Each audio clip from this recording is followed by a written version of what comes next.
Assalamualaikum warahmatullahi wabarakatuh. Bismillahirrahmanirrahim. Alhamdulillahirrabbilalamin.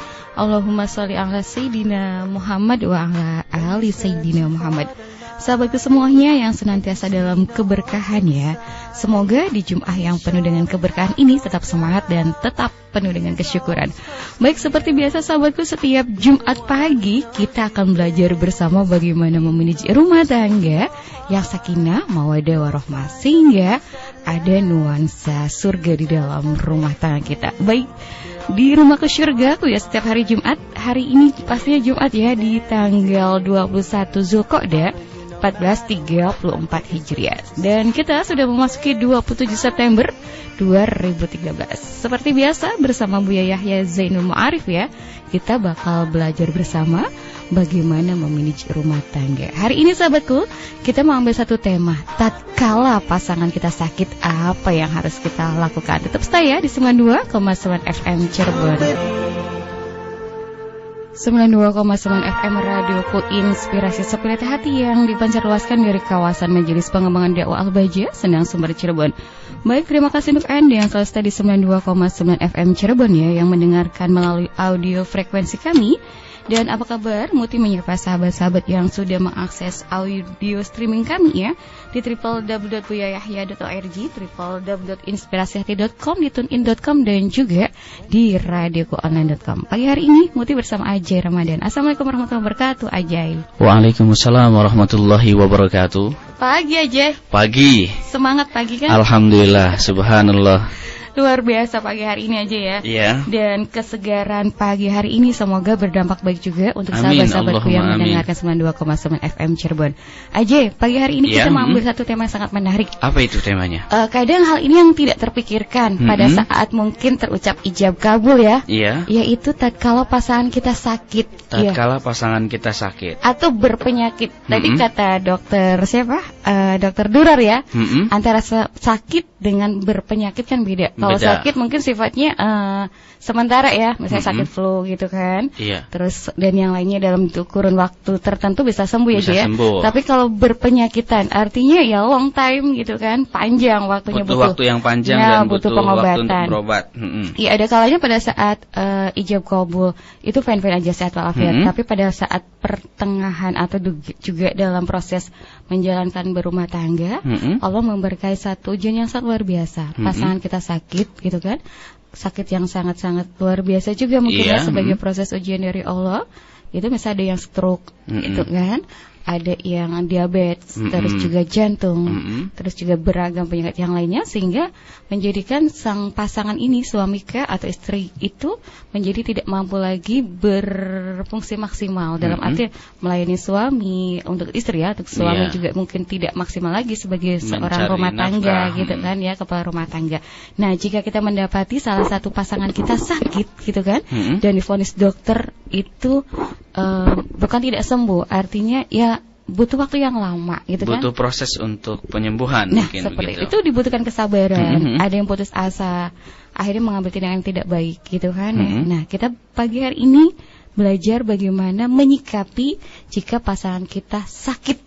Bukan sakit flu loh ya, atau sakit mata kayak Muti. Sudah hadir guru kita semuanya, kita sapa beliau. Assalamualaikum warahmatullahi wabarakatuh Buya. Waalaikumsalam warahmatullahi wabarakatuh. Baik, sehat selalu Buya ya. Alhamdulillah, semoga selalu dalam keberkahan. Baik Buya, gitu Buya ceritanya Buya.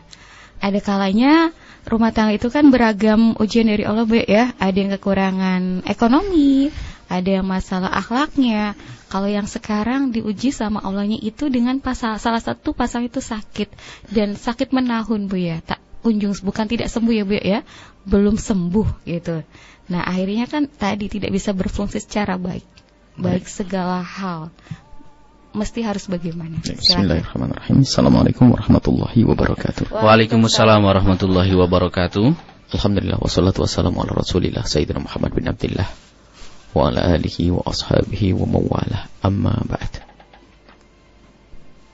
Para pendengar dimanapun Anda berada,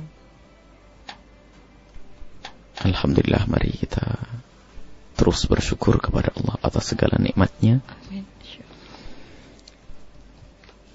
Pembahasan yang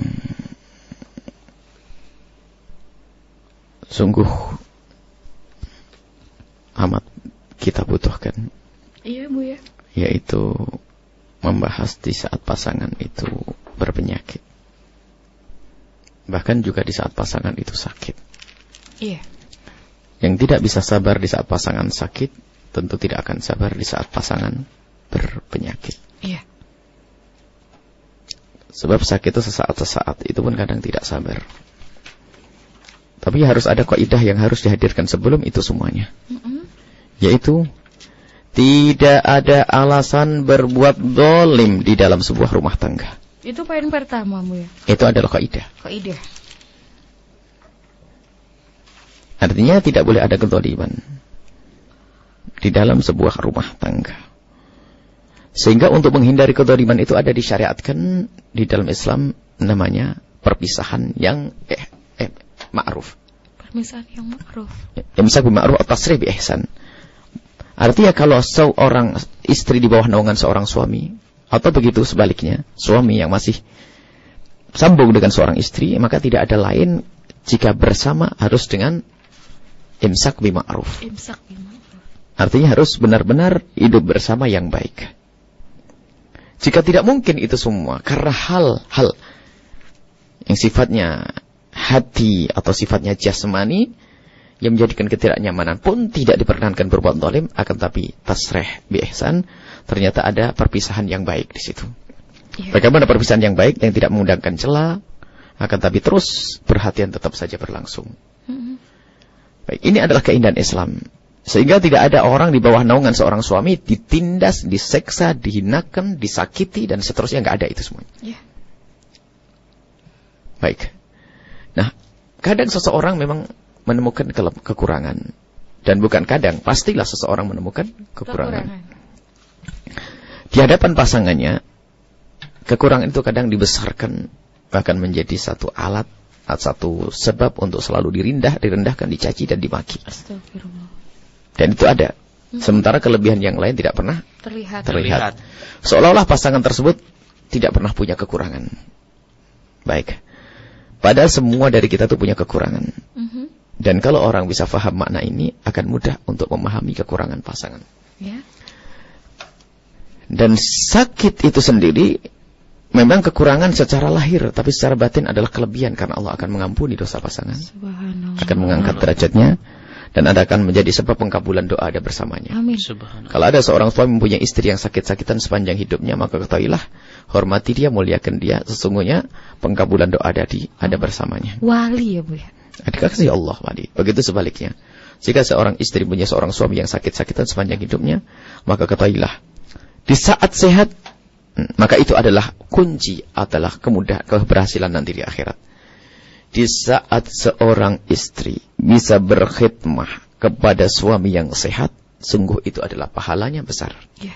Di saat seorang istri berkhidmah kepada suami yang sakit, pahalanya lebih besar. Lebih besar lagi. Lah, hitungan kita tuh di sana. Subhanallah. Bukan hitungan kita adalah urusan-urusan dengan kesenangan sesaat, urusan syahwat. Kalau urusan syahwat, sungguh kalau seorang suami benar-benar mencintai karena Allah, tidak ingin berbuat zalim kepada istri. Jika seorang istri mempunyai satu rasa sakit yang akan menjadi sakit diakibatkan oleh hubungan suami istri misalnya. Iya. Mungkin kandungannya tidak boleh dan sebagainya.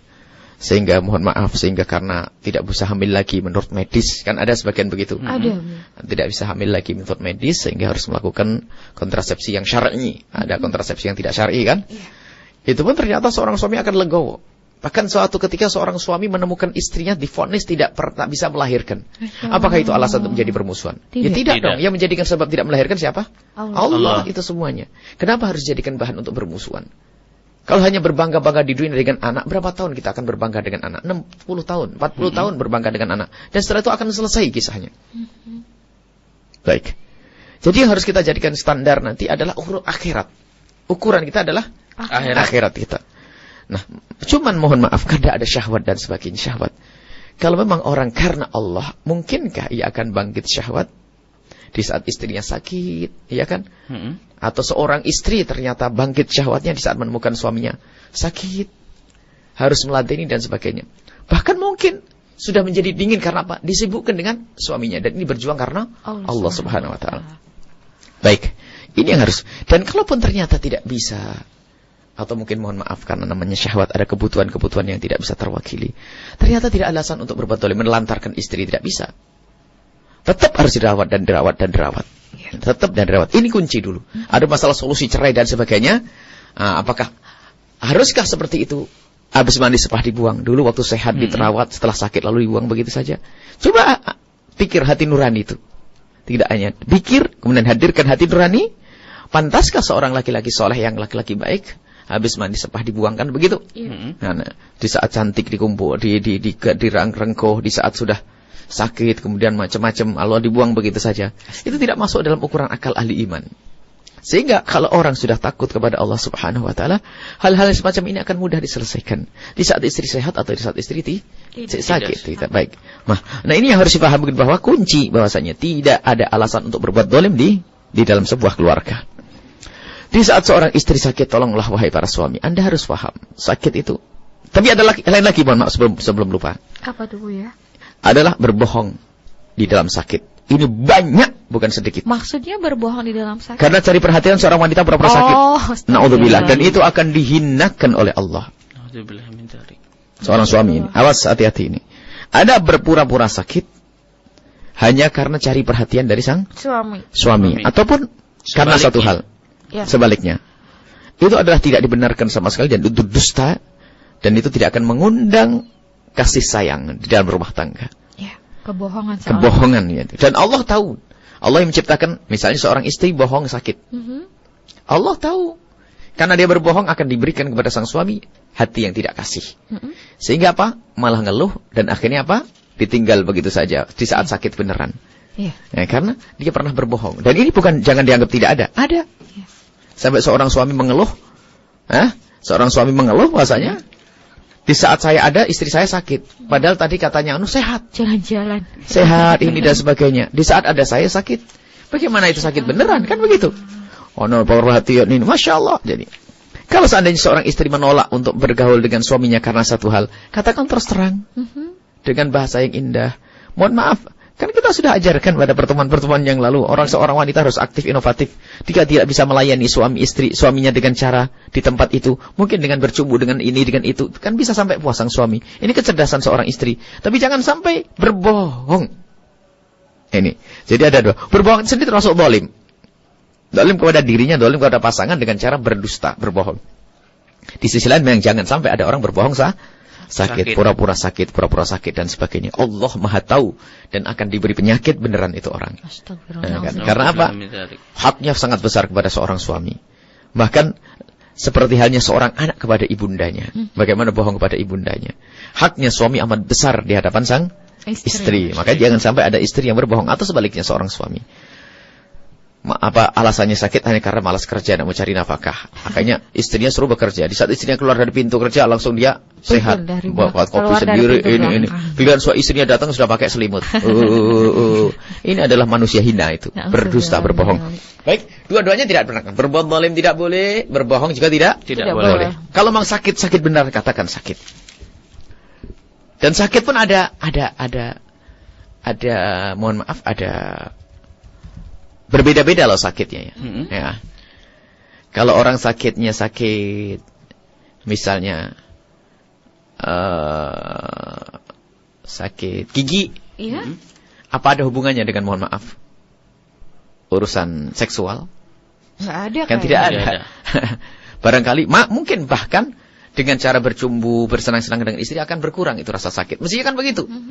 Setiap hari alasannya sakit gigi sampai suaminya terlantar berhari atau istrinya terlantar sakit gigi. Padahal ini tidak ada hubungannya dengan hubungan itu. Berbeda dengan penyakit yang ada hubungannya dengan masalah seks. Sehingga seorang istri harus menolak alat reproduksi dan seterusnya. Mungkin ada ini kalau melakukan hubungan begini. Mungkin beralasan. Tapi pun demikian tidak ada alasan untuk menelantarkan pasangan. Baik, setelah kita tidak berbuat zalim, maka harus ada perhatian. Mohon maaf. Perhatian. Nah ini, setelah ini kaidah ini dipakai, maka harus kita menghadirkan makna perhatian dengan pasangan yang sakit. Tentunya lebih perhatian dari sebelum sakit. Kalau ditambahkan ya Bu ya, ekstra perhatian. Ya terus, karena perhatian itu adalah obat sebelum obat. Masya Allah. Karena subhanallah, itu kadang terhibur, kadang-kadang mohon maaf penyakit itu karena Psikologi. Kejiwaan dia, ya? Karena kejiwaan di dalam hati sehingga semakin parah. Sampai urusan gatel itu mana urusan psikologi. Iya betul. Betul. Jadi kalau orang gatelan itu suruh ngapain sampai lupa itu hilang gatelnya kan gitu, enggak diobati. Jadi ada penyakit itu akan menjadi parah karena kejiwaannya tidak stabil, tidak stabil, terganggu. Maka di situ disapa, dihibur dan sebagainya, sampai mengambilkan air minum untuk minum obat itu sendiri ada makna. Dan itu adalah memudahkan kesembuhan. Dan itu obat, itu luar biasa bagi seorang istri atau seorang suami. Tapi tidak langsung terapis, Bu, ya, mohon maaf. Oh iya, otomatis itu, karena itu penting. Karena mungkin sakitnya selama ini ya karena merasa ditelantarkan dan sebagainya, sehingga kepikiran-pikiran saya nggak makan, akhirnya kena mah gitu. Jadi bukan serta-merta mah itu muncul di perut seseorang itu. Ada sebabnya. Jadi maka dari itu perhatian itu penting. Memang jangan bicara tentang fikih. Kalau fikih lama dalam mazhab Imam Syafi'i, berobat adalah bukan kewajiban seorang suami. Ini kan memang fikih dulu itu, Mbak. Fikih dulu bukan berarti orang alim dulu nggak ada. Akan tapi memang hampir tidak pernah dibahas. Sebab semua seorang laki-laki kalau istrinya sakit langsung perhatian. Jadi nggak dibahas, nggak sempat dibahas dalam kitab fikih. Orang dulu ya. Orang dulu. Jadi kalau sudah sakit diperhatikan, sudah selesai. Otomatis itu. Diobati. Atau sehingga tidak banyak dibahas. Sekarang sudah mulai macam-macam ini, sering tampak orang sakit malah dibuang, telantarkan. Maka perlu diadakan fikih. Sehingga para ulama seperti Habib Muhammad Ahmad Syati dalam Rutut Syariah itu menulis tentang hikmah daripada wajibnya nafkah atas suami itu kenapa? Untuk menjaga kesinambungan hidupnya, kan begitu? Yeah. Nah, obat itu apa fungsinya? Menyembuhkan agar terjadi kesinambungan hidup. Maka sama dengan urusan nafkah itu. Jadi wajib bagi seorang suami di saat istrinya adalah sakit, hendaknya ia memberi obat secara fisik atau obat secara maknawi. Secara fisik dibawa ke dokter, dibelikan obat dan sebagainya. Secara maknawi adalah beri sentuhan-sentuhan yang lebih. Apa sih salahnya telepon sebentar saja? Apa kabarmu, sayangku? Sembuh atau belum? Sakit? Masya Allah, gimana rasanya? Gimana rasanya gitu, Masya Allah. Udah minum obat, Bang? Udah minum obat. Jangan sakit, kalau kamu sakit aku ikut sakit. Rasa-rasa kalimat-kalimat indah itu menyentuh sebetulnya ya. Dan itu menyembuhkan. Jadi perhatian yang ekstra. Jadi jangan malah kadang-kadang itu kamu sakit, perempuan apa sakit terus. Apaan tuh? Kalau begitu nanti kawin lagi sampai bahasanya menyakiti lagi. Ini subhanallah, ini kalimat-kalimat yang tidak pantas dimunculkan seorang laki-laki. Bahkan seandainya harus terjadi seperti itu. Selama ini kan ada perceraian atau mungkin seorang suami karena butuh ya. Karena istrinya mohon maaf tidak bisa melayani sisi itu. Biarpun tidak semestinya harus menikah lagi misalnya. Cuman karena satu hal urusan syahwat itu pasang surutnya orang tidak tahu. Kemudian godaannya di kantor di tempat lain harus. Itu pun jangan sampai menyakiti. Bahkan porsi perhatian kepada yang pertama yang sakit itu harus lebih dari sebelumnya. Itu makna. Jangan bahan untuk kamu sudah benar sudah sakit-sakitan sudah tua sakit lagi. Ya, ini adalah laki-laki bukan ahli surga itu. Ngomong kejam sama tetangga saja menjadi sebab masuk neraka apalagi dengan istrinya. Jadi jangan disebut yang beri sakit siapa? Allah. Yang beri sakit adalah Allah. Akhirnya kekurangan itu diberikan oleh Allah kepada istrinya untuk membangun suaminya agar sabar dalam hal ini. Jangan sampai menjadi sebab untuk caci maki olah-olahan. Seorang wanita pun demikian, lihat. Kita menemukan seorang wanita yang berjuang demi suaminya. Suami sakit, makan disuapi, ini semuanya dengan penuh ketelatenan. Allahu Akbar. Ini adalah luar biasa, itu surga bagi wanita tersebut, lihat. Nggak ada pikiran aneh-aneh. Yang dipikirkan adalah mengabdi. Ketahuilah itu surga yang sesungguhnya bagi seorang wanita yang menemukan suaminya. Padahal kalau dia mau nggak benar saja, begitu mudahnya. Karena apa? Kapan bukan suaminya tidak bisa ngontrol secara ini. Akan tapi iman. Itulah pilihan-pilihan Allah Subhanahu wa ta'ala. Begitu sebaliknya. Kita menemukan seorang suami. Subhanallah ya. Allah, semoga Allah memuliakannya di alam barzah. Dua-duanya sudah meninggal. Kita menemukan seorang suami. Sampai istrinya itu sudah umur 70-an. 70, suaminya 70 berapa begitu. Sudah sepuh semuanya. Istrinya itu sakit. Tidak mau kecuali mandikan adalah suaminya. Dan suaminya itu tidak akan bisa kerja di kantor waktu itu. Tidak karena sudah sepuh pun masih aktif. Dia tidak akan Dia tidak akan pergi, tidak akan nyaman kecuali sudah mandikan istrinya. Subhanallah, itu soulmate banget. Dan itu hati itu. Urusannya boro-boro pikir yang enggak. Dia berpikir padahal sampai suami istrinya meninggal duluan dan dia pikir terus akhirnya nyusul juga dalam waktu singkat. Baik. Artinya apa? hati yang menjadikan orang bisa mengabdi itu. Tapi kalau sudah hati tertinggal, muncullah hawa nafsu, maka saat itu ada penghinaan, perendahan, kezaliman dan seterusnya. Jadi perhatian itu harus. Di saat istri sehat, perhatian adalah kewajiban bagi seorang suami. Memberikan perhatian pada istrinya. Atau seorang istri memberikan perhatian kepada suaminya. Apalagi di saat seorang pasangan itu adalah sakit, mempunyai kelemahan ya. Tentu di saat seperti itu harus lebih perhatian sakit. Apalagi berpenyakit. Jangan sampai jadi mereka itu pikiran ngenes. Sebab sakitnya di dalam hati itu lebih panas. Lebih sakit daripada sakit. Betul. Apalagi minder. Kadang-kadang seorang istri yang karena perasaannya lembut, merasa tidak bisa melayani suami, dia akan kepikiran. Tak taunya ditambah lagi suara sang suami yang kasar, akan kepikiran. Itu menyiksa di dalam batin yang sungguh, itu adalah kezaliman yang luar biasa. Dan Allah Maha tahu itu semuanya. Baik itu, jadi perhatian lebih. Dan makna perhatian ini adalah bukan sekedar orang itu adalah memberikan obat, ingat. Perhatian itu adalah juga menjaga. Memberi obat, perilaku, ya. Yang lembut, lebih lembut. Kemudian menjadikan siapa yang ada di kiri kanannya lembut. Itu tugas sebagai seorang suami. Ya, diajari untuk mengabdi kepada istri. Dan yakini lebih dari itu bahwasanya, yakini ini yang kedua.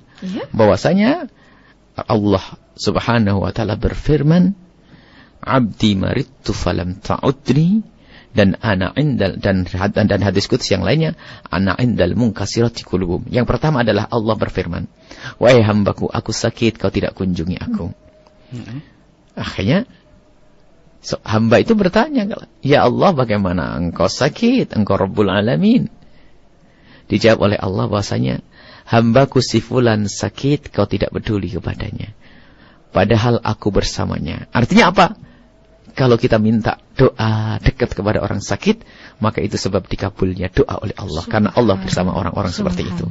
Dalam riwayat lain, ana indal munkasirati qulubuhum, aku bersama orang-orang yang munkasirah, terpatah-patah hatinya karena sakit yang lama, atau karena kefakirannya, ketertindasannya.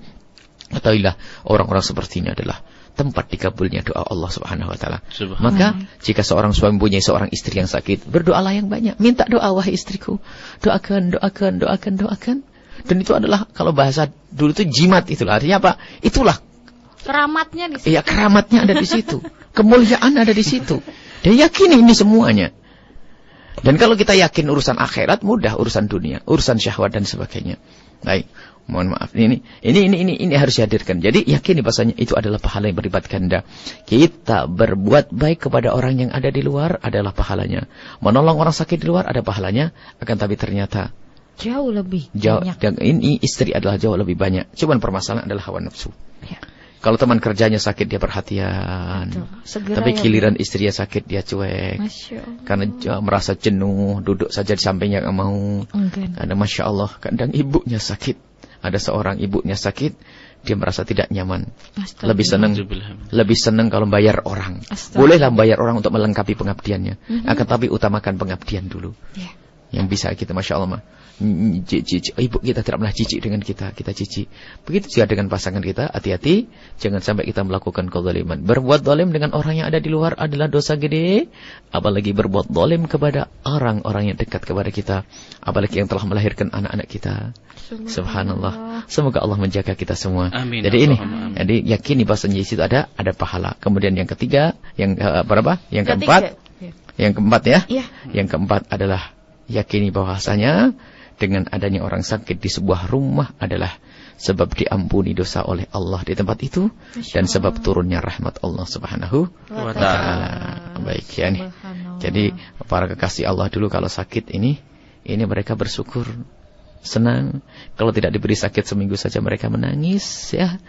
Maka jika ada orang sakit di rumah, ketahuilah Allah telah memuliakan tempat itu, tempat turunnya rahmat Allah Subhanahu wa ta'ala. Siapa yang akan mendapatkannya?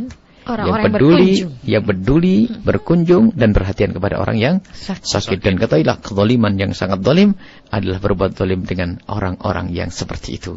Berbuat zalim dengan orang kecil, berbuat zalim dengan orang tertindas, berbuat zalim dengan orang-orang yang sakit, maka itu adalah kezaliman di atas kezaliman. Na'udzubillah. Semoga Allah menjaga kita semua. Amin. Bahkan suatu ketika kami terharu sekali ya. Iya Bu ya, kenapa? Ada orang mencopet di rumah sakit. Kebayang enggak? Mencopet di rumah sakit. Biasanya kalau mencopet di pasar ya Bu. Iya.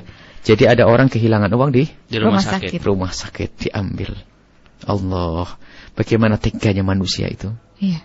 Orang sakit yang berobat sampai menangis untuk menebus obatnya tidak ada karena uangnya diambil orang. Subhanallah. Ini adalah penjahat di atas jahat.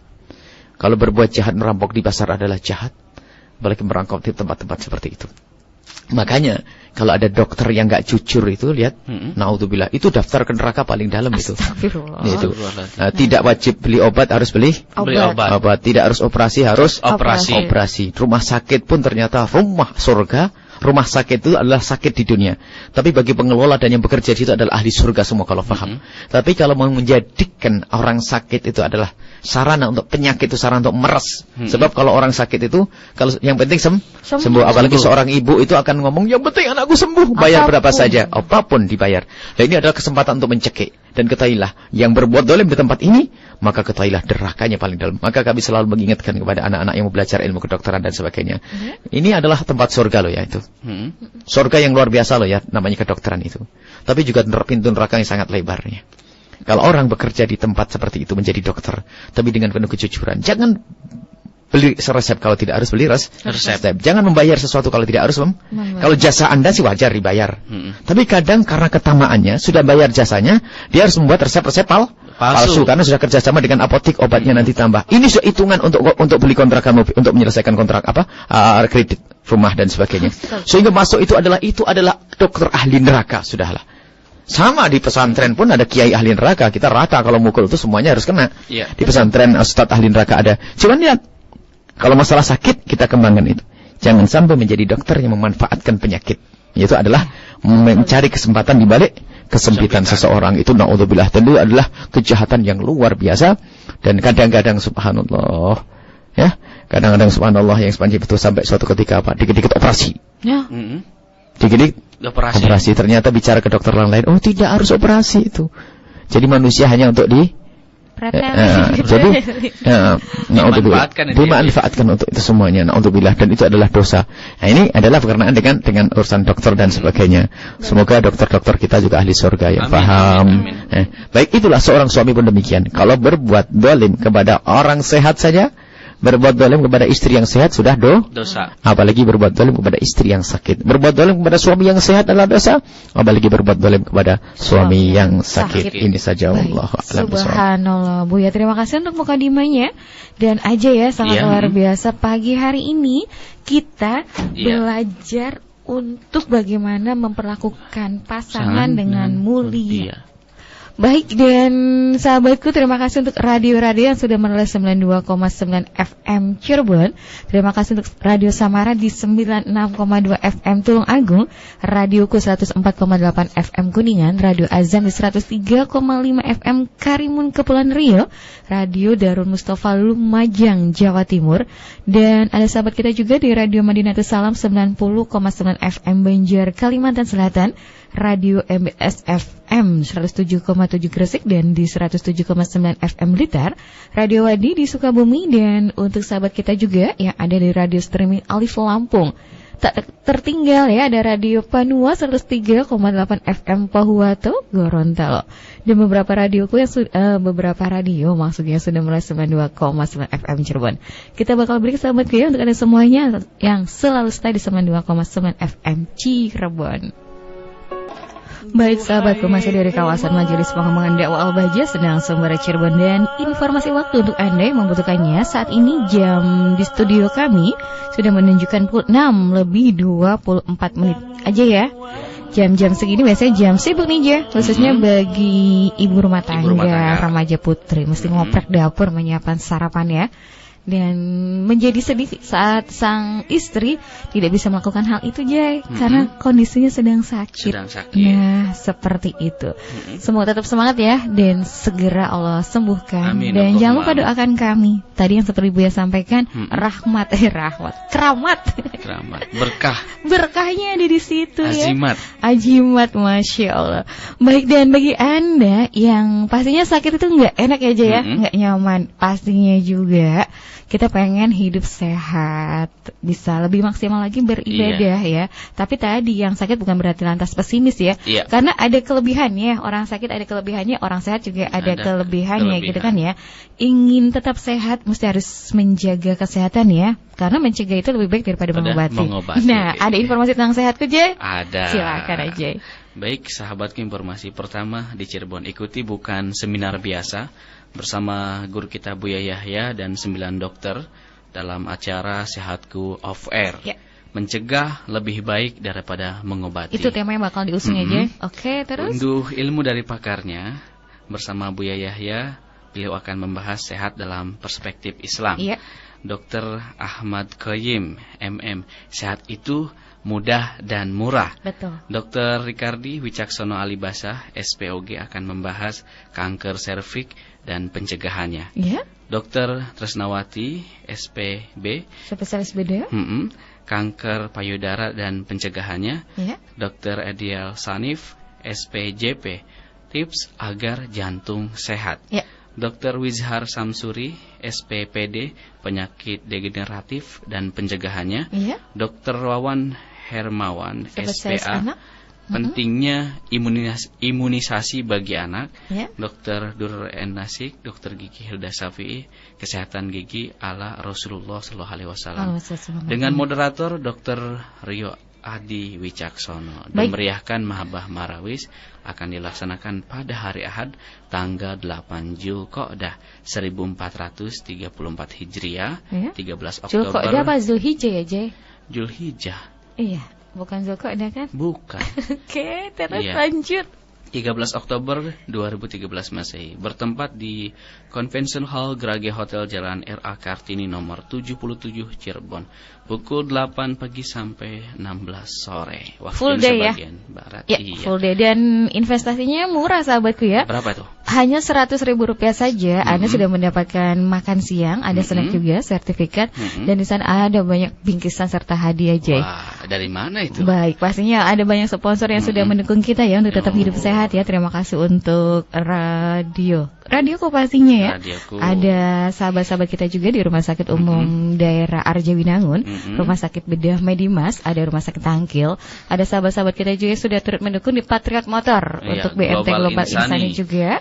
Dan untuk sahabat-sahabat kita yang ada di Safira, terus juga di Batik Terusmi, serta ada sahabat-sahabat kita di Al-Bahjah Tour and Travel. Nah, itu aja banget. Balai Palinggihan, Menang Sepakat, dan Asik Kerudung. Baik sahabatku ya, dan ini sangat luar biasa karena ada Buya dan juga 9 dokter untuk hidup sehat pastinya Bu ya. Dan kembali di tema kita pagi hari ini sahabatku, di Rumah ke Syurgaku, kala pasangan kita sakit. Tadi Buya di awal sudah disampaikan bagaimana jika seorang suami atau istri mendapat pasangannya sakit ya, hal pertama kaidahnya itu tidak boleh menzolimin. Yang kedua itu harus meyakini bahwasanya Allah beserta orang-orang yang sakit ya. Di situ ada banyak keberkahan dan ada pahala yang sangat luar biasa jika kita bersabar. Dan di poin keempat tadi Jaya, sebab turunnya rahmat dan bakal diampuni dosanya. Itu adalah perlakuan kita terhadap orang yang sakit Bu ya. Sekarang sih sakitnya nih mesti harus gimana Bu ya? Mungkin bisa jadi pasangannya mengerti melakukan 4 hal tadi, tapi tetap aja ada rasa tadi Bu ya bilang minder atau rasa pesimis, nggak nyaman karena mau nggak mau merasa nggak enak gitu, repot iya, merasa merepoti. Baik, bismillahirrahmanirrahim. Tadi sudah jelas, jangan berbohong, selesai. Ya, satu video pertama. Jadi kalau tidak sakit jangan ngomong sakit. Ngomong sakit. Kemudian 2 adalah jangan terlalu banyak mengeluh kepada manusia. Tapi jika mengeluhlah kepada Allah Subhanahu wa ta'ala. Sebab kalau mengeluh kepada manusia tanda kekurang sabaran. Mengeluh boleh sesaat-sesaat, tapi jangan berlebihan sampai orang jenuh dengan keluhan. Iya. Artinya meningkatkan kesabaran. Di sisi lain harus seperti itu, sabar Anda semua sakit. Kadang sakit sudah Masya Allah, bikin sakit yang hidup, diatur tidak mau, ini caci maki, marah, ini ada. Sifat-sifat semacam itu tuh nasib memang bagi yang menjaga itu. Masya Allah, harus sabar yang menjaga, jadi luar biasa, jadi jenuh menjaganya itu. Karena mulutnya tidak diam yang dijaga, yang sakit. Ngeluh dan mencaci kadang-kadang. Ngolok-ngolok. Masya Allah. Baik, itu memang bukan ahli iman biasanya seperti itu. Kadang-kadang bukan zikir yang diucapkan. Maka Jika selagi Anda sakit, banyaklah mengadu kepada Allah. Berzikir. Di saat Anda sakit, tidak usah mengatakan, nak, nduk, mbok. Ini enggak usah bilang Allah, Allah, Allah. Itu mengundang mengundang rahmat, mengundang malaikat, mengundang subhanallah, kemuliaan. Jadi yang perlu dikatakan kesabaran. Jadi jangan sampai mudah mengeluh, dikit-dikit ngeluh ya. Baik, kemudian setelah itu, ya, di samping kita sabar dan sebagainya, kita juga menghibur yang menunggu dengan sering meminta maaf dan mengucapkan terima kasih. Saya yang ngerepoti, mohon maaf. Saya hanya bisa doakan, mohon maaf, terima kasih dan mohon maaf. Itu kenapa sih ngomong gitu saja? Ini kadang-kadang juga sama-sama memang bukan sama-sama ahli surga. Yang menjaganya kurang ajar, yang dijaga lebih kurang ajar. Nasib itu memang dunia sudah sakit-sakitan, sudah menjaga orang sakit masuk neraka, itu ada. Nah, ini makanya perlu dibangun keindahan betul di saat sakit itu. Baik, jadi ini yang harus diperhatikan, hal-hal semacam itu. Apa yang terakhir tadi, Pak? Berterima kasih, menghibur. Itu penting sekali. Membesarkan hati. Ya. Membesarkan hati siapa yang menjaga, yang merawat.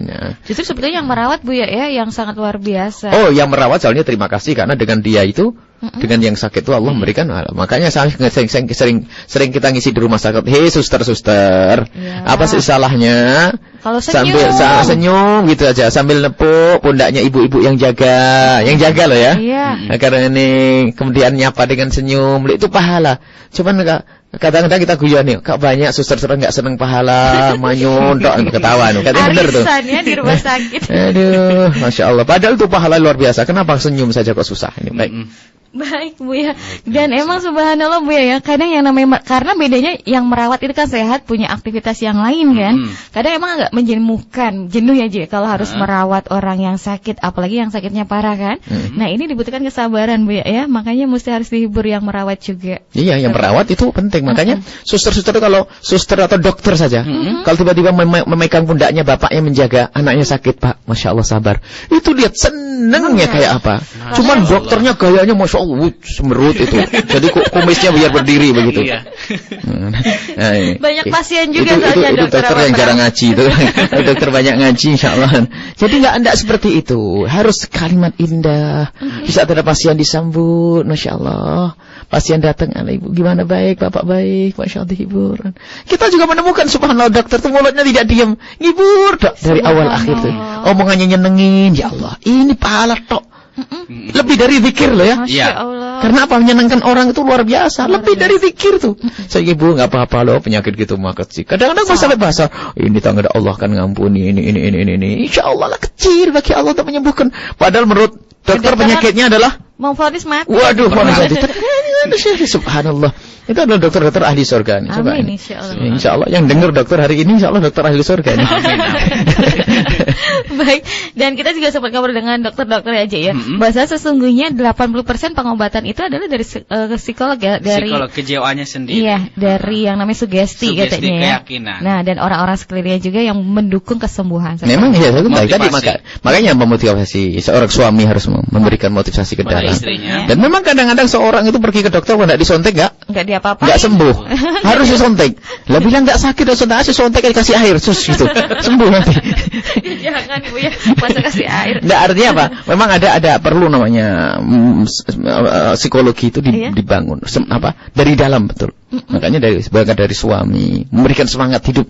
Semangat untuk hidup, semangat untuk sehat itu perlu saya. Baik. Dokter-dokter, suster-suster, itu tolonglah banyak senyum. Kadang gitu Bu ya, mulai dari pendaftaran aja udah jutek duluan. Dari mana? Ada KTP-nya enggak? Orang mau mati itu KTP, enggak orang ketabrak mobil enggak bisa ngeluarkan KTP-nya dicuri sudah. Iya. Ini Masya Allah. Jadi kadang-kadang perlu ada yang tanggung jawab enggak? Ini siapa? Ya ente yang tanggung jawab rumah sakit kok. Sudahlah kita informasikan kalau nanti ada rumah sakit datang jawab telepon aja ke Al-Bahjah nanti. Al-Bahjah bikin rumah sakit. Karena memang perlu itu, kita perlu orang-orang sakit itu diperhatikan subhanallah. Karena memang perlu menghidupkan kesadaran orang di kiri kanan yang sakit bahwasanya orang sakit itu mengundang rahmat. Subhanallah, itu yang perlu disadari. Jadi harus diperlakukan dengan mulia Bu ya. Boleh ya, luar biasa. Jangan dijutekin, digentak-gentak, apalagi ditahan-tahan karena nggak bisa bayar rumah sakit. Apalagi yang bentak suami. Nah, atau istri lah, ini tadi balik ke pembahasan. Istri bentak-bentak suami yang sakit, suami bentak-bentak istri yang sakit, itu model apa itu? Masya Allah, luar biasa. Baik, semoga... Kalau sama suami saja masih bentak-bentak, dijamin sama pasien lain nggak bisa sabar dia. Iya betul, karena orang lain kan. Baik, semoga ada tumbuh kesadaran bahwasanya kita mesti harus mulia di antara orang-orang yang mulia, dan salah satu orang yang mulia adalah orang yang sakit aja ya. Jadi semua perangkat dan semua elemen masyarakat atau juga instansi mesti harus memuliakan orang sakit ya. Baik, kita sepakat untuk itu, dan saatnya untuk berinteraksi bersama sahabatku semua. Silakan Anda bisa menggunakan 4 media komunikasi kami ya, via SMS di 081 321461079, dan via telepon Anda bisa bergabung di 023125225549. Untuk FB radioku sudah terakses aja? Tidak bisa. Tidak bisa sementara. Internetnya stabil di sini. Stabil. Baik, belum tersambung dengan FB sama dengan YM. Kita hanya menggunakan 2 media kalau begitu ya. Baik, kayak kita sampai yang bergabung via telepon aja. Assalamualaikum warahmatullahi wabarakatuh. Bu ya, bisa digunakan headsetnya? Ya, baik. Dengan siapa di? Waalaikumsalam warahmatullahi wabarakatuh. Dengan Sayyidina Muhammad. Baik, dengan siapa di mana Ibu?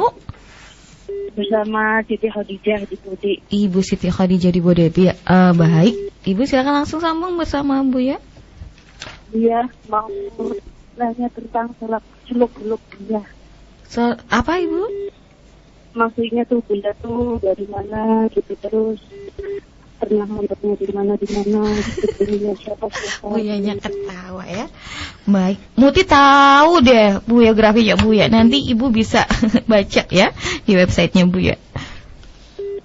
Iya. Cukup Ibu. Waalaikumsalam warahmatullahi wabarakatuh. Pengen lebih mengenal dekat dengan Bu ya. Memang ya, banyak orang yang di saat belajar itu tidak peduli, dan Ibu baik sekali, benar sekali, harus seperti itu Ibu. Jangan sampai kita berguru atau belajar mendengar ilmunya orang nggak tahu ilmunya itu diambil dari mana, gurunya siapa. Ini kadang-kadang hanya gara-gara kelihatan Buya di televisi langsung mau ngaji. Iya, betul, Bu ya. Ini bermasalah. Harus siapa sih Buya itu gitu harus ya. Gitu. Barangkali enggak taunya adalah jaringan pencoleng, kan enggak tahu ya. harus diperhatikan dari mana belajarnya. Karena tiba-tiba kok ada orang di Cirebon, ini bukan orang Cirebon, orang asing. Perlu tahu seperti itu. Dan untuk tahu tidak susah, karena saya adalah manusia beneran, bukan siluman ya. Kita bisa dilacak bahwasanya asal kami adalah dari Blitar sana, dari Blitar, dan sekarang pun kita juga ada majelis di Blitar. Ya. Dari Blitar adalah dari kampung kecil, desa namanya Kolomayan sana. Kolomayan desanya. Kolomayan, ada Sweden tempatnya. Sweden, tapi kalau ditulis di tulisan itu orang bisa membaca agak sedikit modern Sweden, jadi begitu. Jadi Sweden. Termasuk ini pendengar yang ada di Samara Tulungagung. Kita ini jadi kami dari Sweden, Kolomayan. Waktu itu masih Serengat, ikut Wonodadi, kemudian Blitar, Jawa Timur, Indonesia. Gitu. Nah, di situ kami belajar dengan seorang guru, di samping kami belajar dengan orang tua, keluarga belajar dengan seorang guru kiai yang tawadhu, kiai di kampung, kiai di desa kami, yaitu Kiai Imron Mahbub. Itu guru kami yang sampai hari ini beliau masih hidup, dan beliau adalah selalu kami harap doa beliau. Setelah kami belajar dengan beliau, Kiai Imron Mahbub, kami belajar langsung ke Bangil dengan Al-Habib Hasan bin Ahmad Baharun ya. Habib Hasan bin Ahmad Baharun, alhamdulillah banyak alumni-alumninya sudah tersebar di penjuru Indonesia. Subhanallah. Termasuk kalau ibu-ibu ngerti ya, yang ada di Cirebon saja, apalagi di Tegal, banyak lagi di Cirebon, termasuk alumni dari pesantren Darul Lughah wa Da'wah, pesantrennya Habib Hasan Baharun, adalah termasuk ponakan-ponakan beliau yang Masya Allah, di antaranya Habib Mikdad Baharun, Habib Quraisy Baharun, dan itu adalah tempat berguru kami di sana. Dan kami juga belajar dari orang tua daripada Habib Quraisy, Habib Mikdad, itu guru-guru kami. Dan kemudian setelah itu belajar kami di sana beberapa tahun, 8 tahunan lebih, sampai kami berkhidmah di sana juga, bukan khidmah, ternyata menjadikan keberkahan hidup. Khidmah itu ngabdi, ngawulo di Bangil sana. Kami lebih dari 3 tahun, 4 tahun ya ngabdi di sana, hingga akhirnya kami dikirim ke Hadramut. Kami masuk Universitas Al-Ahqaf, dan di sana pun setelah itu kami juga mengabdi hampir 3 tahun di sana. Dan setelah itu kami ditugaskan ke Indonesia pun dalam rangka ngabdi kepada guru kami Habib Abdullah Baharun yang ada di Mukalla, dan pengabdian kami adalah 4 bulan di Bogor. Setelah itu kami pindah ke Cirebon sampai hari ini. Baik. Dan sampai hari ini pun kami masih pulang pergi masih ke Jawa Timur untuk mengabdi kepada guru-guru kami yang ada di Bangil tempat kami belajar. Sebulan sekali kami ngajar, mengabdi di sana. Sebulan sekali 2 hari di sana, bahkan kadang 3 hari di Bangil itu sampai hari ini. Jadi Ibu bisa dilacak tempat-tempat ini nanti benar enggak di sana. Tanya ke nama pesantren Al-Falah yang ada di Kolomayan, kemudian Darul Dakwah adalah tercatat enggak alumni, namanya bukan Buya. Ya, namanya Yahya Zainul Ma'arif gitu. Yahya Zainul Ma'arif, bahkan dulu kenalnya Yahya Ma'arif begitu. Yahya Ma'arif, kadang-kadang yang goda Yahya La'arif gitu kan. Ma'arif enggak tahu. Yahya Ma'arif ya begitu. Jadi teman-teman kawan-kawan banyak terus di Jakarta, di mana Bandung, banyak kawan-kawan yang alhamdulillah mereka semua adalah berkat ketulusan guru-guru, teman-teman kami, mereka pada berkiprah di dunia dakwah, dan itu karena juga perjuangan dari Habib Hasan bin Ahmad Baharun. Baik, ini adalah ringkas perjalanan ilmiah kami sampai kami di Yaman. Nah, di Yaman berapa tahun? Kami hampir 10 tahun sekolah di sana. Kami sekolah di sana 10 tahun dan akhirnya ke sini, dan kami pun masih belajar setiap tahun. Di saat ada halangan kami pun masih pergi ke Yaman untuk menimba kembali dengan guru-guru, sebab menuntut ilmu tidak ada batasnya. Wallahu a'lam bishawab. Subhanallah, dan Anda bisa berkunjung ke Al-Bahjah Cirebon ya, ya. Langsung. Dan kemudian kami di Hadramut kami belajar dengan tokoh-tokoh di sana, termasuk Al-Habib Salim Asy-Syatiri yang mempunyai Rubat Tarim. Kami juga sering menghadiri majelis-majelis Habib Umar bin Hafid dan Habib Ali Masyhur dan juga Habib Abdullah bin Syahab. Dan juga nanti waktu di Bukala kami juga dengan Mufti Hadramut. Waktu itu adalah Syekh Bahatib. Enggak, bukan. Itu beliau ya di Jeddah ya. Mufti Hadramut waktu itu adalah sekarang Syekh Ali Al-Madihij ya. Beliau Habib Ali Al-Madihij, dan juga di situ namanya Syekh Said Bawazir, itu adalah mufti yang menggantikan Habib Abdullah Mahfud Al-Haddad. Jadi kita belajar dari orang-orang di sana. Bahkan Syekh Ali Madihij adalah seorang sepuh, seorang habib yang alim dalam fikih. Kami sempat menjadi asisten beliau hampir 2 tahun ya. Beliau ngajar fikih, kami mendampingi beliau itu hampir. Jadi kami sambil belajar sambil kami ngajar, kami pun belajar karena kami asisten beliau. Kami jadi dosen. Beliau dekan Fakultas Syariah yang ada di Fakultas Kuliah Dirasat Islam yang ada di Hadramut di Usalakov. Jadi kami banyak berkhidmah, mengambil dari beberapa guru-guru, dan itu adalah ringkas tentang perjalanan ilmiah kami. Baik, Bu ya, terima kasih ya untuk Anda. Kita menyapa sahabat yang bergabung via telepon kembali. Satu penelpon dan kita akan menyapa sahabat yang bergabung via SMS. Silakan aja kita sapa. Assalamualaikum warahmatullahi wabarakatuh. Halo. Halo, assalamualaikum. Halo juga. Ya, halo. Sudah tersambung Ibu? Assalamualaikum. Waalaikumsalam warahmatullahi wabarakatuh. Baik, kita berselawat. Allahumma shalli ala sayyidina Muhammad. Allahumma shalli wa barik alaihi wasallam. Dengan siapa di mana? Hamba Allah di mana Ibu? Di Cirebon. Baik, silakan langsung bersama Bu ya.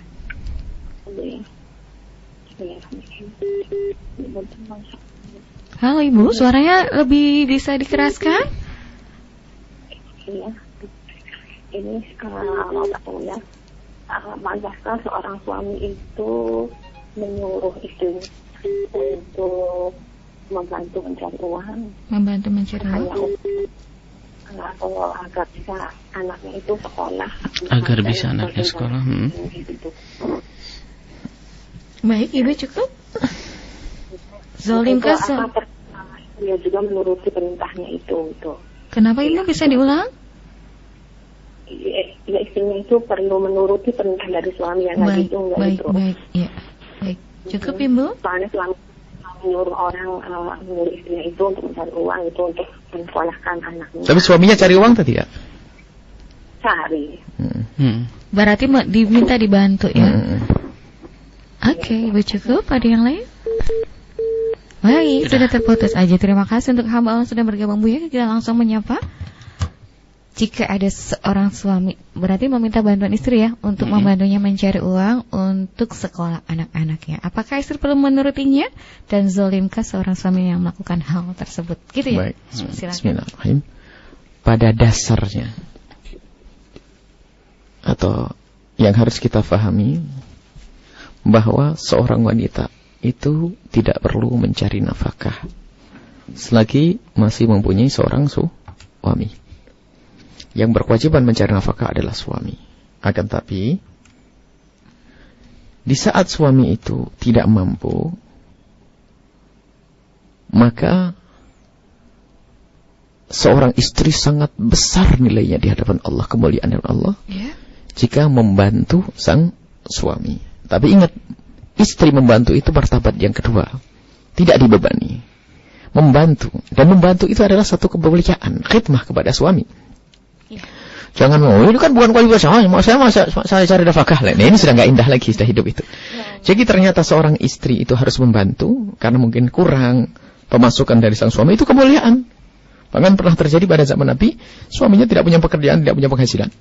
Tapi istrinya yang mencari penghasilan. Tapi jangan jadikan martabat yang kedua ini martabat yang pertama. Suaminya ongkang-ongkang, istrinya suruh kerja ke luar negeri. Wah, ini adalah bencana. Nah, ini tidak benar itu, suami bakal terkutuk itu orang kayak begitu. Karena apa? Kehormatan istri sudah tidak terjaga, istrinya suruh pergi jauh-jauh dan sebagainya. Suami yang cari nafkah, suami cari rezeki. Baik, ini karena kenapa kami katakan terkutuk itu? Karena hilangnya kecemburuan itu. Jadi benar-benar bukan kami yang mengatakan nih. Bagaimana seorang dayus itu, kita pembahasan masa dayus, hilang kecemburuan seorang suami. Mungkin barangkali yang mendengar suara ini adalah seorang suami yang istrinya adalah di tempat yang jauh suruh kerja. Semoga dengan ungkapan kami yang tajam ini timbul kesadaran lalu bercita-cita untuk bangkit dan hidup. Enggak, aku harus bekerja, mencari nafkah. Ketahuilah seorang suami mencari nafkah itu adalah seperti orang di jalan Allah. Kalau mati saat itu mati syahid. Nah, ini jangan. Tapi di saat seorang suami tidak mampu, hai para istri, kemuliaan ada padamu untuk membantu sang suami. Tapi ingat, membantu itu adalah sunnah. Wajibmu adalah untuk menjalankan yang wajib. Akan tapi patuhmu kepada suami menjadi wajib juga, kalau memang betul-betul dibutuhkan. Jadi membantu adalah kemuliaan. Tapi jangan sampai gara-gara bekerja ada yang terlantar, anaknya terlantar, ini terlantar, termasuk mohon maaf suami juga terlantar. Maka resiko, wahai suami, jika engkau mengizinkan suamimu, istrimu untuk bekerja membantu, maka di sisi lain kau harus sabar, kebutuhanmu mungkin akan terkurangi.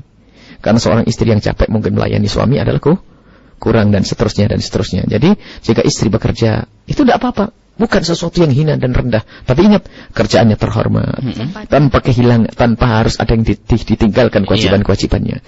Makin yang harus difahamkan kepada ini. Tidak apa-apa ibu seorang istri membantu. Apakah wajib patuh? Wajib patuh asalkan sesuai dengan syariat, kerjanya benar, bukan disuruh pergi ke sana bu, jauh-jauh sana.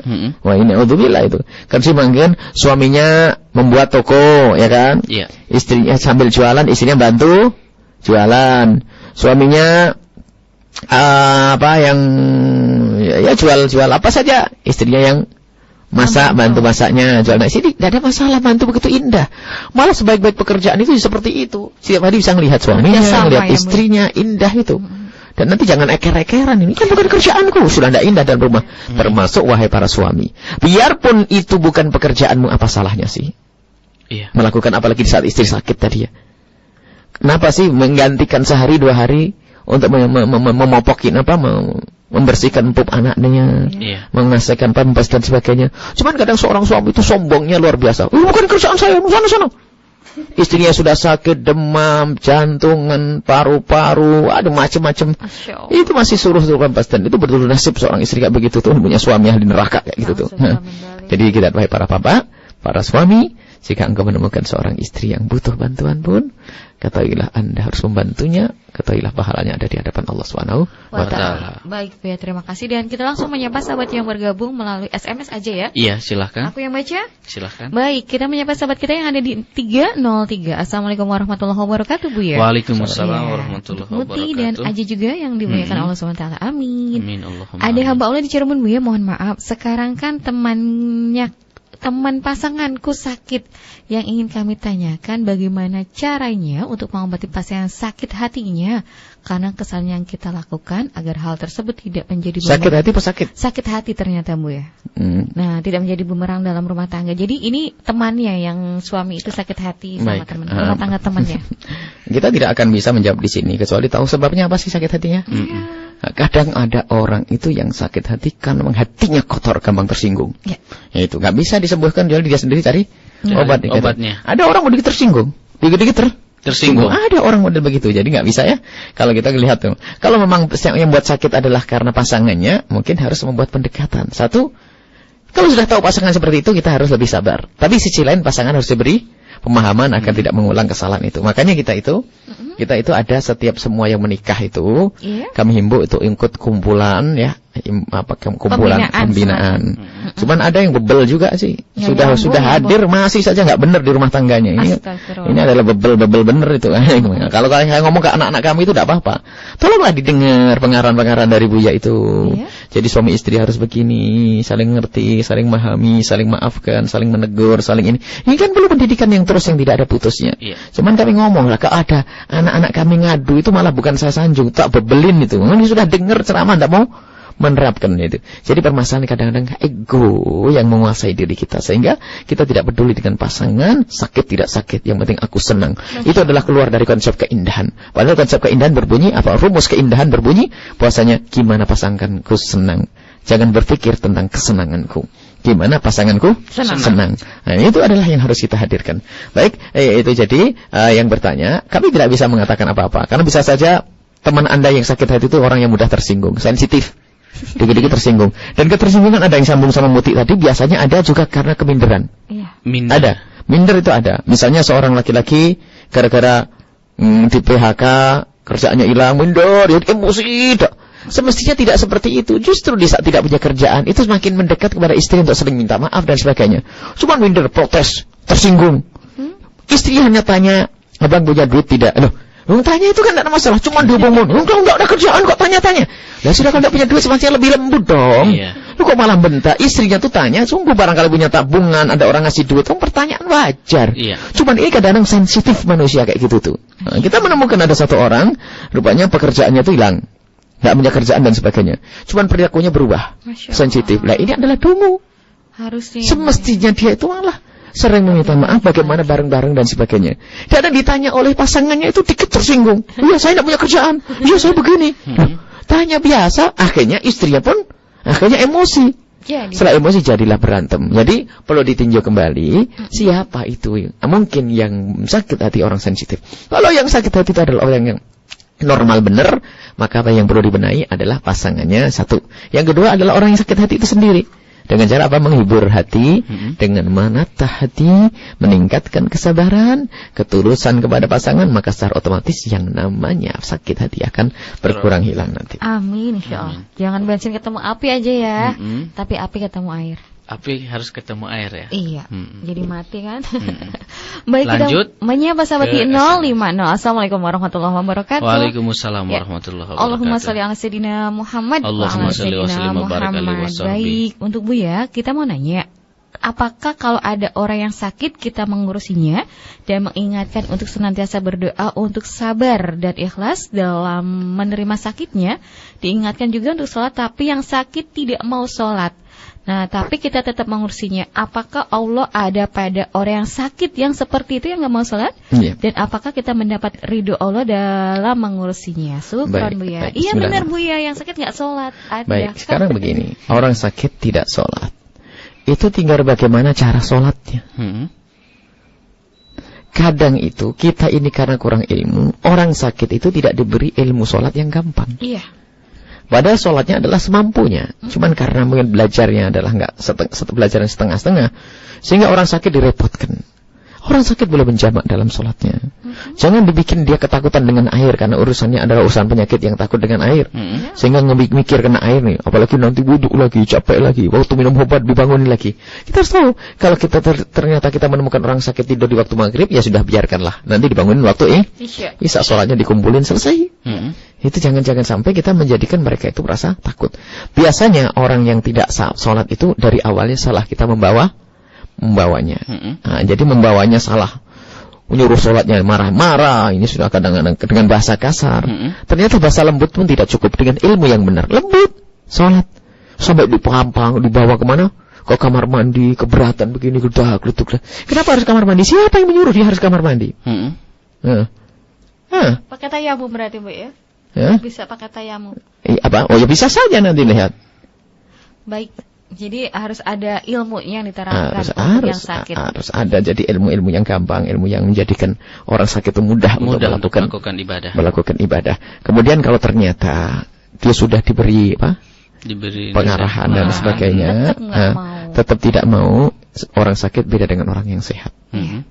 Maka tetap kita harus berusaha untuk membawanya. Tetap berbeda kalau orang sehat mungkin bisa kita kiri hukuman. Tidak kita sapa, tidak kita tegur, tidak kita layani.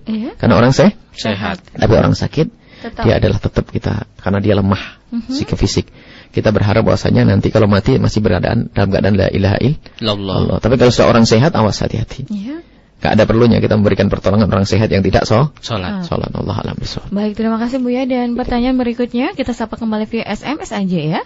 Assalamualaikum warahmatullahi wabarakatuh. Waalaikumsalam warahmatullahi wabarakatuh. Allahumma sholli ala sayyidina Muhammad wa ala ali sayyidina Muhammad. Baik, selama kurun suami saya sakit Buya, rasanya sedikit pun saya tidak mau meninggalkannya baik di rumah maupun ketika di rumah sakit hingga beliau wafat dalam pangkuan saya setelah saya tuntun bacaan syahadat. Nah, yang ingin saya tanyakan, sampai kapan batasan-batasan kesetiaan istri terhadap suami yang telah wafat? Karena saya sangat sulit menerima pria lain karena ada perasaan bersalah kalau saya menerima pria lain, dan saya pun sulit sekali melupakan kenangan-kenangan indah ketika beliau sakit. Saya mohon ke wejangan-wejangan dari Buya. Baik Buya, terima kasih. Ukurannya adalah urusan Anda dengan Allah, bukan urusan Anda dengan suami saja. Urusan Anda dengan Allah, mohon maaf. Jika ada Anda adalah seorang wanita yang sudah merasa cukup dengan cinta Anda dengan suami Anda, sehingga dengan cinta Anda karena Allah kepada suami Anda menjadikan mata Anda tertutup, syahwat Anda pun bisa teredam, maka Anda tidak perlu berpikir tentang suami lain, tentang laki-laki lain. Tapi jika permasalahannya adalah Anda tidak takut kepada Allah, misalnya mata masih jelatan memperhatikan laki, syahwat sering bangkit dan sebagainya, maka yang Anda pikirkan adalah keselamatan Anda di hadapan Allah. Cinta itu bisa masalah lain. Apa artinya kecintaan kalau ternyata kita melanggar Allah? Kan? Nggak ada maknanya itu semuanya. Jadi begini, jika Anda bisa bersabar dan tabah dengan kondisi Anda menyendiri, hidup sendiri, tanpa dengan pasangan, tanpa dengan suami yang baru, jika Anda aman, mata Anda terjaga, pergaulan Anda terjaga, na'udzubillah, jauh dari zina, maka ketahuilah Anda dengan cara hidup seperti itu adalah sesuatu yang mulia. Anda bisa lebih memperbanyak ibadah dan sebagainya. Artinya cinta Anda kepada suami Anda karena Allah menghalangi Anda untuk bermaksiat. Akan tapi mohon maaf, jika ternyata Anda lebih dikuasai oleh syahwat, hawa nafsu, lihat jelalatan mata dan sebagainya, ketahuilah hendaknya mengambil pasangan adalah satu solusi yang halal, yang diridhoi oleh Allah, yang membawa kepada kemuliaan di dunia dan di akhirat. Tapi nggak ada alasan pacaran dikit-dikit itu neraka, tidak ada. Masya Allah, nggak ada semuanya. Awas hati-hati. Jadi biasanya kalau ada orang menjanda kami tanya, kebutuhan Anda kepada seorang laki-laki yang hidup sementara suami sudah meninggal. Mungkin tentang ini keinginan. Kalau dia mengatakan diam saja, kami sudah tahu bahwasanya dia butuh kok. Ya.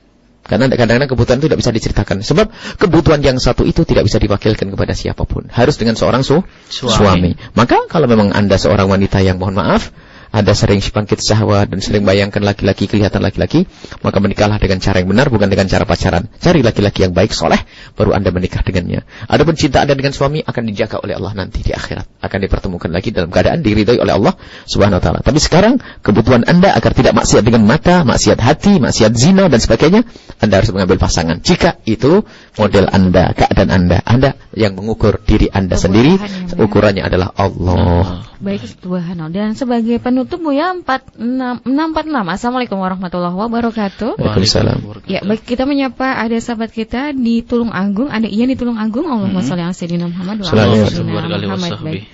Yang ingin saya tanyakan tentang memperbanyak doa di dalam sujud, apakah ada doa khusus untuk sujud yang dibaca berulang-ulang atau mutlak doa apa saja yang kita kendaki? Sujud lama biasanya di akhir sujud itu. Baik. Hadis Nabi sallallahu alaihi wasallam aqrabu ma yakunu al-'abdu min rabbih wa huwa sajid.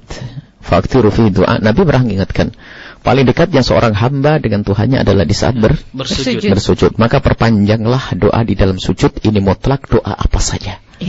Doa yang Anda ingin. Cuman ingat, Di saat Anda tidak jadi imam. Saat sendiri berarti. Di saat sholat sendiri. So, kalau jadi imam, makruh memperpanjang sujud lebih daripada tasbih yang disyariatkan itu. Karena merepotkan orang di belakang. Jadi ingat, jangan datang jadi imam lagi senang, wah sujudnya setengah jam. Berapa jam. Itu bukan itu, karena kurang ilmu itu. Jadi kalau menjadi imam normal, zikirnya 3 kali, rukuk 3 kali, setelah assalamualaikum. Kalau pengen sujud yang panjang, di luar itu. Di luar itu tolong ini. Kadang kita menemukan sholat di masjid gede, sujudnya lama, sampai makmumnya itu berdiri 2 kali, belum berdiri. Ini adalah nggak benar itu. Tidak seperti itu caranya. Itu adalah disunnahkan memperpanjang zikir lebih dari 3. Itu kapan? Bagi orang yang tidak jadi imam. Baik, itu saja. Jadi Anda doanya mutlak, doa apa saja. Doa-doa yang bebas, doa-doa yang datang khususnya doa-doa yang diajarkan Nabi. Doa apa saja yang diajarkan Nabi. Karena tidak ada doa khusus di saat sujud kecuali tasbih yang diajarkan subhana itu.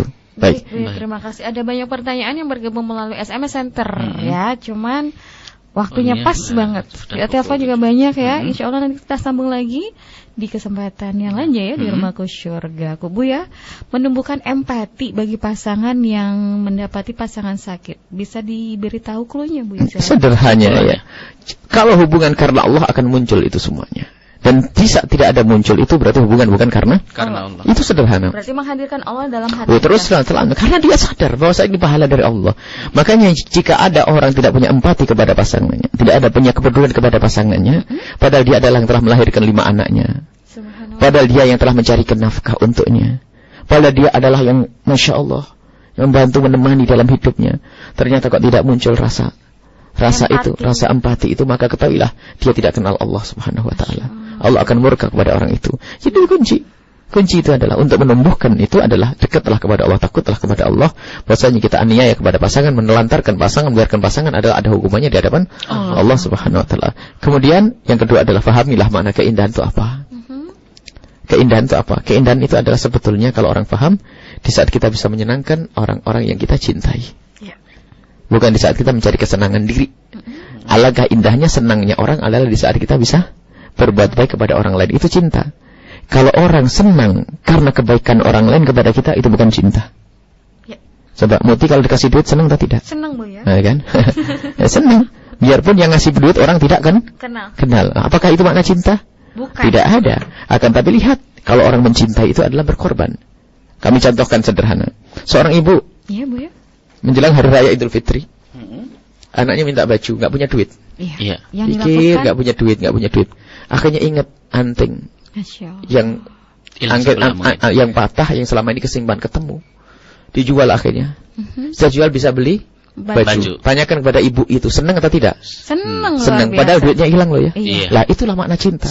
Jadi cinta itu berkorban, itu senang, bisa membantu senang, bisa berbuat baik kepada pasangannya senang, karena cintanya karena Allah Subhanahu wa taala. Tapi kalau orang senangnya hanya diperlakukan baik kepada orang senang, itu gampang. Siapa yang nggak senang dibaikin? Ya, nggak ada. Tapi tingkat yang sangat mulia adalah cinta mahabbah yang oleh Allah akan nanti dimuliakan di padang mahsyar, wajah mereka seperti cahaya-cahaya yang semua orang pada ngiri. Ini bukan malaikat, bukan syuhada. Dikatakan al-mutahabuna fiyya. Al-mutahabuna, mereka yang saling mencintai di fillahi karena Allah Subhanahu wa taala.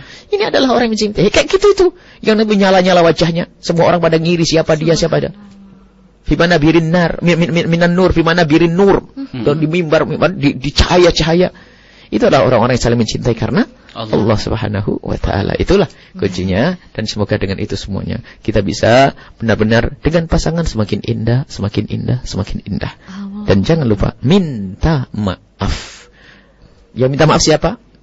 Semuanya yang dilayani, yang lagi sakit dan yang merawat. Katakan mohon maaf, aku tidak bisa sempurna dalam mengabdi kepadamu istriku.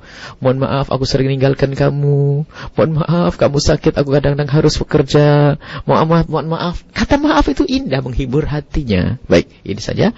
Baik, subhanallah Bu ya, terima kasih. Dan kita tutup kebersamaan dengan doa keberkahan. Silakan Bu ya. Baik, kita doa semoga Allah menjadikan hubungan kita dengan keluarga kita adalah karena Allah. Amin. Sehingga dalam keadaan apapun kita bisa menjaga hubungan semakin indah, semakin baik. Amin. Dan semoga Allah senantiasa memberikan kesehatan lahir batin kepada keluarga kita semua. Amin. Panjang umur, sehat walafiat dalam ketaatan. Amin. Dan semoga Allah menjaga iman kita dan keluarga kita semuanya. Amin. Dan semoga Allah Subhanahu wa taala menjadikan kita hamba-hamba yang saling mencintai karenanya. Amin. Bukan karena materi, bukan karena pangkat, akan tapi cinta karena Allah. Amin. Yang menjadikan sebab kita bertemu di hadapan Rasulullah. Al-Fatihah. Bismillahirrahmanirrahim. Alhamdulillahirrahmanirrahim. Amin ya rabbal alamin. Baik, terima kasih aja ya. Dan sama-sama. kita semua pastinya pengen banget punya wajah yang tadi Jaya bercahaya. Pastikan kita muliakan orang-orang sekitar kita. Satu di antaranya orang yang sakit di antara kita juga. Dan kita mesti bersabar juga dalam merawat orang yang sakit Jaya. Ya, bersama semuanya bercahaya. Baik, Jumat Mubarakah sahabatku. Kita mesti pamit ya. Dan terima kasih untuk radio sudah merilis 92,9 FM Cirebon ya. Untuk sahabat kita di Tulungagung, Radio Samara, di Radio Kuningan juga, Radio Azam di Kepulauan Riau, Radio Darul Mustafa, Madinatus Salam, ada radio di MBS FM Gresik dan juga Blitar, Radio Wadi, Radio Streaming Alif Lampung, dan Radio Panua di Gorontalo. Pamit Jaya. Wallahul a'lam. Subhanakallahumma wa bihamdika asyhadu an la ilaha illa anta astaghfiruka wa atubu ilaik. Wassalamualaikum warahmatullahi wabarakatuh. Desah nafas telah terhitung. Jumlah detik telah ditetapkan.